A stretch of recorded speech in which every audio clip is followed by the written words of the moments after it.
एकत्र होते हैं। पहले से कोई तैयारी होती नहीं, कुछ सोचकर बोला जाता नहीं। मन में आया कि इस बार शिवरात्रि के समय में मैं यहाँ उपस्थित हूँ, इसलिए मैं अपनी वाणी को, अपनी बुद्धि को, अपने चित्त को, सबको शुद्ध करूं और भगवान का नाम लूं। अब कई बार ऐसा होता है कि कोई वस्तु आपको अच्छी लगती है तो अच्छे लोगों का मन होता है कि दूसरे लोगों को भी शायद अच्छी लगे, इसलिए वो उसको बांटता है। कई बार ऐसा भी होता है कि अच्छा न लगने पर भी लोग ले लेते हैं। मिठाई बढ़ती है तो मैं देखता हूं लोग बहुत अच्छी तरह से पेड़ लेते हैं, लेकिन जिसको डायबिटीज का रोग हो वो ले तो लेता है लेकिन उपयोग नहीं करता, डर लगता है। ऐसे हम भी प्रवचन करते हैं हजारों लोगों में, सुनते तो बहुत लोग हैं, पर कितने लोग उसमें से ग्रहण करते होंगे ये मुझे मालूम ही नहीं, वो पता लगाने की चेष्टा भी नहीं करते। अगर पता लगाने की चेष्टा करें तो हमारी जो सभाएं और छोटी हो जाए। वो तो केवल कृष्ण ही ऐसे थे जिन्होंने गीता का उपदेश करने के बाद बड़े दृढ़ता पूर्वक कृष्ण ने अर्जुन से पूछा, कच्चित एतत् श्रुतम पार्थ, पार्थ कश्चित एतत् श्रुतम, जो मैंने तुझे सुनाई गीता तूने सुना है क्या? तो दूसरे दिन शायद हमारे जैसा कोई श्रोता होता तो जाते ही नहीं। वो कहता फिर पूछेंगे तो क्या जवाब देंगे? फिर पूछा तो यही एकाग्रेण चेतसा, तुमने एकाग्र होकर मेरी भगवत गीता सुनी है क्या? और उसका कुछ प्रभाव हुआ है तुम्हारे ऊपर क्या? उसने कहा हाँ महाराज, बहुत प्रेम से सुनिए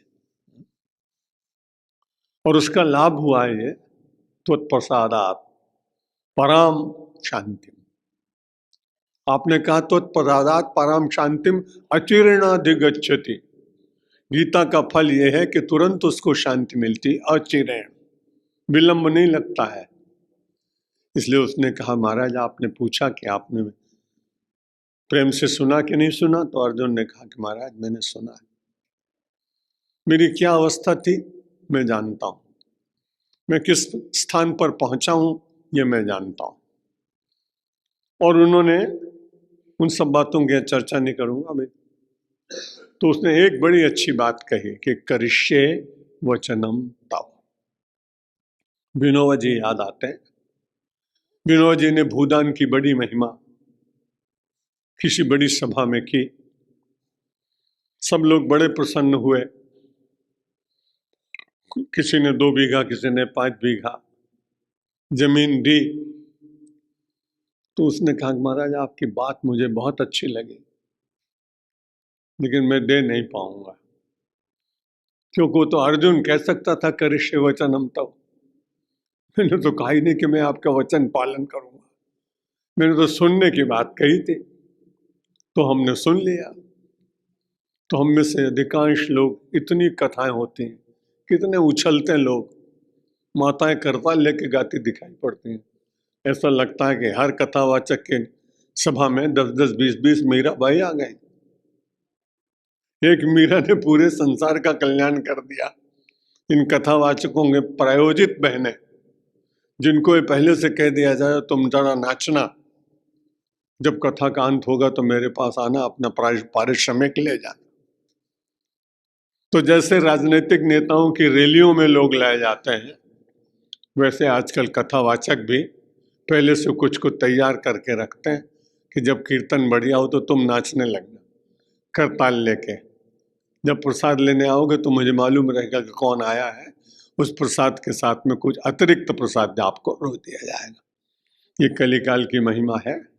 इन सब बातों से अपने को कोई मतलब नहीं। चलें अपने भगवान शंकर के दरबार में पहुंचे और जिनकी वंदना कर रहे थे उनकी वंदना के श्लोक में 4 श्लोक कल हो गए थे, एक श्लोक बाकी, उसको आज पूरा करेंगे। आगे फिर और कोई छोटा सा स्तोत्र ले लेंगे। पहले तो शिव पुराण मैंने नरेश ब्रह्मचारी से मंगाया और वो बड़ा महंगा मिला, 1800 रुपए का। जब मैंने उसको देखा तो मैंने सोचा कि इसके तो मैं 10 पृष्ठ भी नहीं बोल पाऊंगा। अगर उलझ गया एक एक श्लोक में तो मैंने सोचा कि पुराण देवता आप विराजो, हम तो भगवान के स्तोत्रों से काम चला लेंगे। मुझे कथावाचक बनना नहीं, मुझे तो भगवान की अर्चना करनी है। इसलिए शिवार्चन की दृष्टि से हम यहाँ एकत्र हुए और बड़े प्रेम से 3-4 दिन से श्रवण कर रहे हैं। अच्छा लग रहा है, मुझे तो अच्छा लग ही रहा है। वशिष्ठ कुंभोद्भव गौतमार्य मुनीन्द्र देवार्चित शेखराय चंद्रार्क वैश्वा नरलोचनाय तस्मै वकाराय नमः शिवाय। कल हम यहाँ तक सुन चुके थे जिनके नेत्रों में चंद्रमा है, जिनके नेत्र में सूर्य है, जिनके नेत्र में वैश्वानर शब्द का प्रयोग किया गया। वैश्वानर अग्नि को कहता है, तो भगवान के तीसरे नेत्र में अग्नि है। वैश्वानर शब्द का प्रयोग गीता में भी आया, अहम वैश्वानरो भूत्वा। हम सब लोगों के भीतर वैश्वानर विराजमान। पहले हम सब लोग जब भोजन करते थे तो बलिवैश्य देते थे, एक छोटा सा पंचग्रास निकालते थे। वैश्वानर परमात्मा अग्नि को प्रसन्न करने के लिए भगवान सबके भीतर विराजमान है। वो हम सब लोगों की इतनी सहायता करता है कि हम सोच भी नहीं सकते। जितना कुछ भोजन करते हैं उसको कौन पचाता है? भगवान अग्नि के रूप में पेट में विराजमान है। जठराग्नि बोलते हैं जिसको, आध्यात्मिक रूप से उसको वैश्वानर कहते हैं। भगवान शंकर का तीसरा नेत्र वैश्वानर लोचना है। एक में चंद्रमा, एक में सूर्य, और तीसरा नेत्र अग्नि बड़ी दयालु है। भगवान शंकर के जो नेत्र के अग्नि है वो बड़ी, दोनों उसके भीतर है। आप विचार करिए कि अग्नि की कितनी महिमा है। आपको बुखार आ गया, ज्वर चढ़ गया, डॉक्टर बुलाया, डॉक्टर ने थर्मामीटर लगाया, कहा इसको ताव बढ़ गया, अग्नि बढ़ गई, 98 रहनी चाहिए थी, 100 हो गई, अग्नि बढ़ गई। शमन करने लगे तो नॉर्मल में आया तो प्रसन्न। दूसरे दिन डॉक्टर ने कहा अब तो ये बहुत कम हो गई, 96, 95, 94, 92, अब तो ठंडा ही हो गया। तो भगवान शंकर के त्रिनेत्र में ठंडक भी है और गर्मी भी है और साम्यता भी है। सहज रूप से जब देखते हैं तो बिल्कुल नॉर्मल, जब जरा टेढ़ी आंख से देखा तो बढ़ गई अग्नि, और फिर परमात्मा को ऐसा लगा कि अब बहुत दिन हो गए इसको बेचारे को, तो ऐसी तरल दृश्य से देखा कि उसका महाप्रयाण हो गया। इसलिए परमात्मा जीवन भी देता है, धारणा की शक्ति भी देता है, और आवश्यकता पड़े तो परमात्मा शंकर प्रस्थान की भी व्यवस्था कर देते हैं। यक्ष स्वरूपाय जटाधराय पिनाक हस्ताय सनातनाय दिव्याय देवाय दिगंबराय तस्मै यकाराय नमः शिवाय। जिन्होंने यक्ष का स्वरूप कभी कभी धारण किया है और जटाधारा है। कल भी आपसे निवेदन कर चुका हूं कि भगवान शंकर जटा इसलिए धारण करते हैं। आप लोग तो अपनी चिंता करते हैं, बहुत अच्छी बात है, करें। मैं अपने प्रवचन में कभी कह चुका हूं कि जिस दिन आप अपनी ज्यादा चिंता करते हैं उस दिन भगवान बड़े प्रसन्न होते हैं। यहाँ सप्त सरोवर में रिंग रोड के ऊपर घूमने के लिए आ जाते, रिंग वॉल पे। एक दिन भगवान शंकर को कल्पना में मैंने देखा, महाराज आप यहाँ घूम रहे हैं? बोले हाँ। आया तो था एक भक्त के लिए मैं, तो मैंने देखा वो अपनी वो अपनी चिंता बहुत कर रहा है। तो मैंने सोचा इसने मुझे वेकेशन पर भेज दिया। जब ये चिंता अपनी अपने आप ही कर रहा है तो मुझे क्यों करनी चाहिए? तो भगवान को कभी छुट्टी पे मत जाने दो। हम सब लोग रजा लें, छुट्टी लें, अवकाश लें, एक अलग बात, लेकिन जब आप अपनी चिंता करते हैं तो भगवान कहता है करने दो इसको अपनी चिंता। भगवान शंकर की जटाओं के बीच में किसी भक्त ने पूछा, महाराज इतनी जटाएं हैं, इतनी जटाएं क्यों रखी हैं? अरे बोले भाई तुम जानते हो सारे संसार की चिंता इन जटाओं के बीच में घूमती रहती है, और ये बहुत कोई प्रार्थना करता है तो मैं देखता हूं अपनी जटा में से कि अब इस समय सबसे पहले किसके ऊपर कृपा करनी चाहिए। इसलिए भगवान शंकर का नाम है जटा शंकर भी है। वो अपनी पूरी जटाओं के बीच में सारे विश्व ब्रह्मांड को लेकर बैठे हुए हैं। पहले कोई इस बात को मानता नहीं था, लेकिन मैं तो 5 साल 10 साल पहले जब अमेरिका में गया था तो मैंने कभी किसी डॉक्टर से अपनी आंखों को चेकअप कराया था।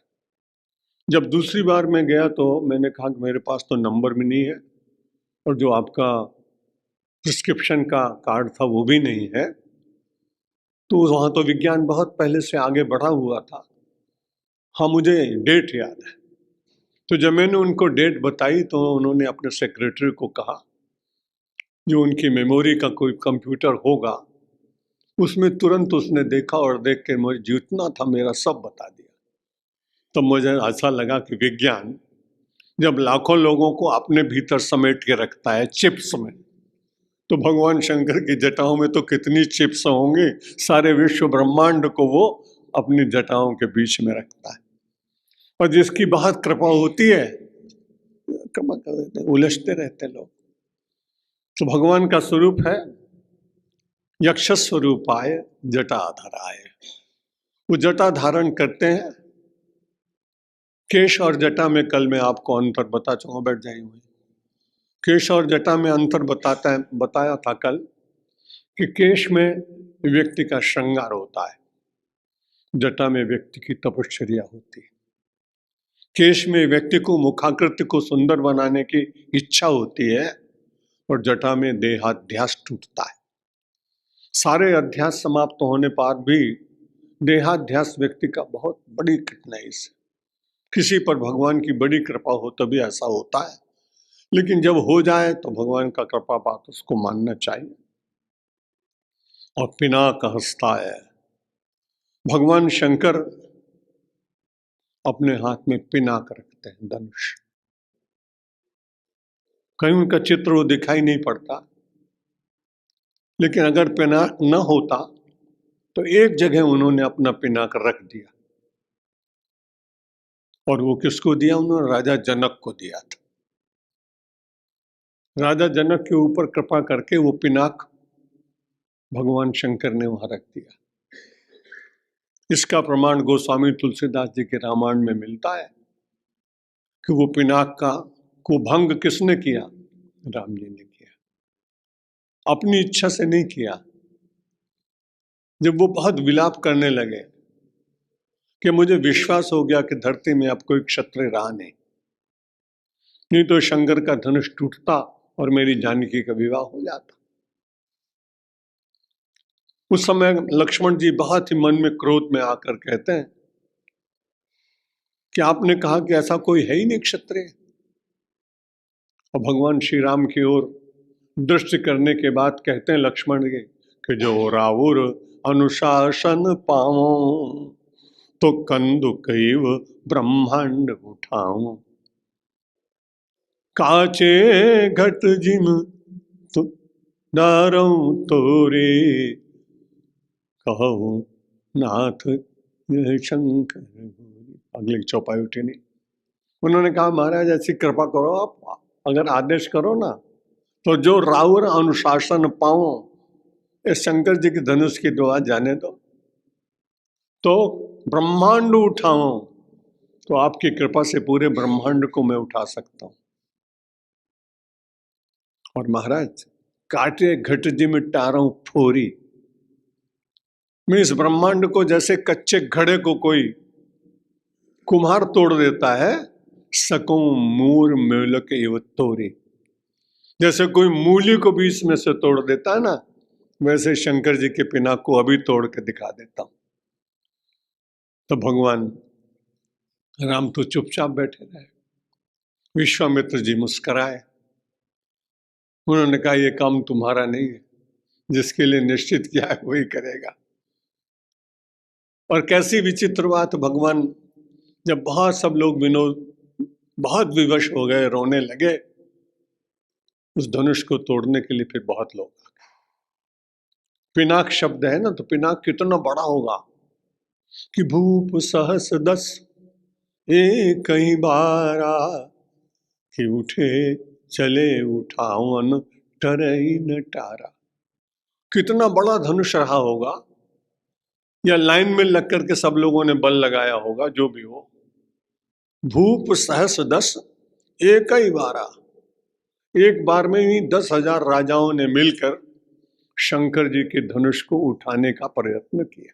पिनाक कितना बड़ा पिनाक होगा, कितना वजन होगा, उसमें कल्पना ही नहीं कर सकते। कल्पना जरा सी मुझे हुई जब मैं महाराणा मेवाड़ उदयपुर के राजा भगवत सिंह जी के यहाँ नवरात्रि उत्सव करने के लिए 10 दिन रहा, उपवास किया, साधना की, थोड़ा प्रवचन कर देते थे। तब उन्होंने कहा कि महाराणा प्रताप के हाथ का भाला हमने म्यूजियम में नहीं रखा है, वो हमारे महल में, वो हम आपको दिखाएं।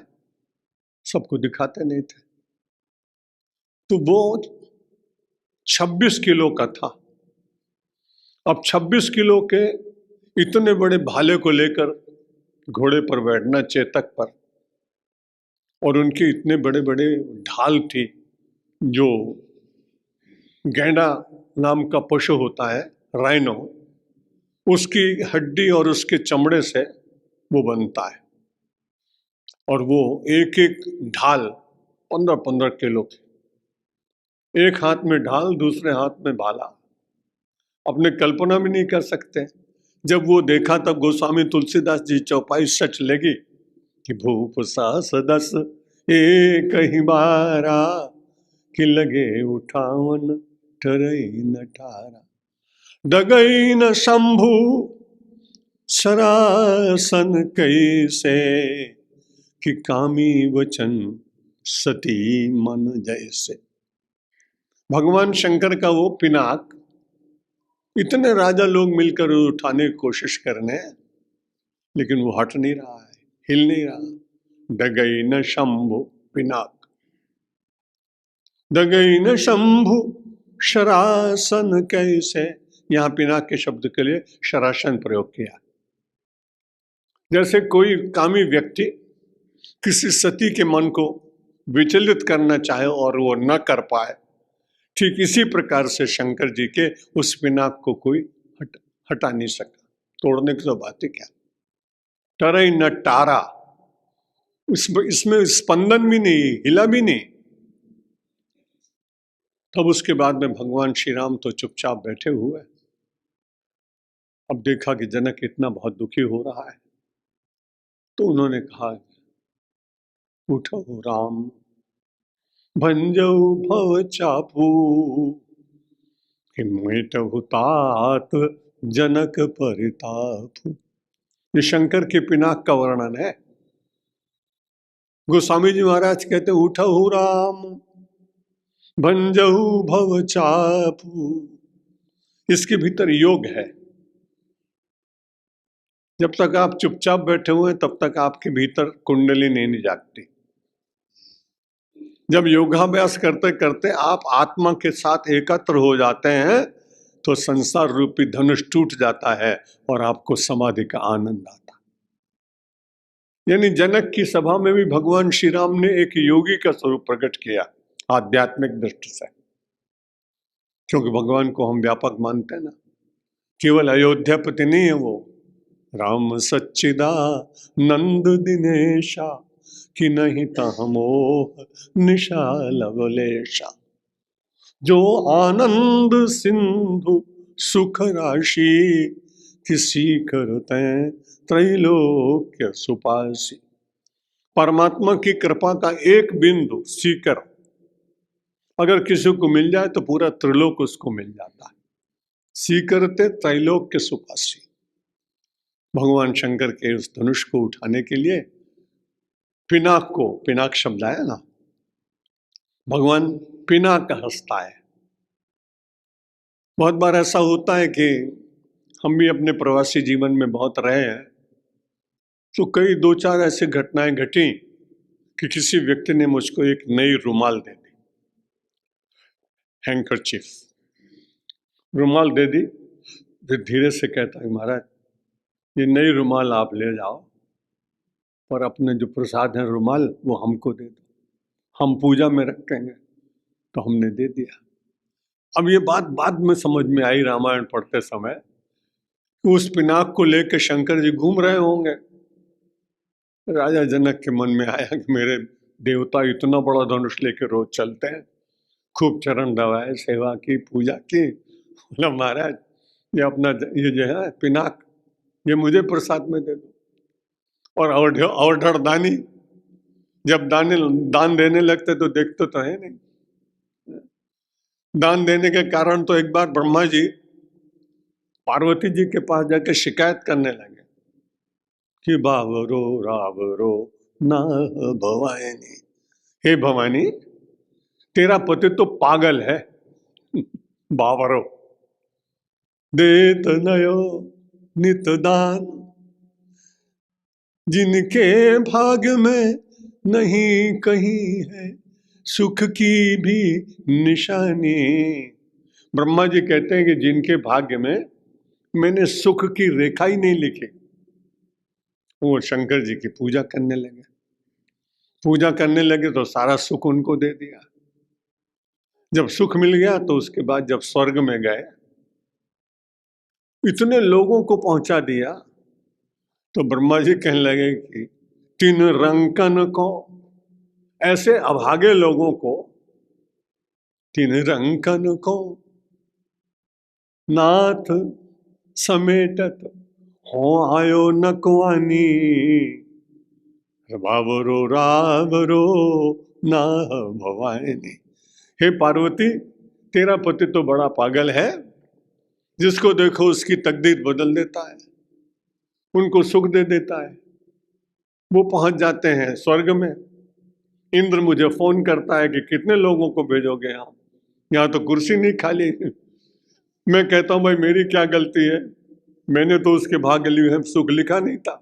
अब शंकर जी ने कृपा करके ऑर्डर दानी ने दे दिया, अब वो सुप्रीम पावर है, उनके आगे तो कोई जा नहीं सकता, सुप्रीम कोर्ट से आगे क्या जाएगा।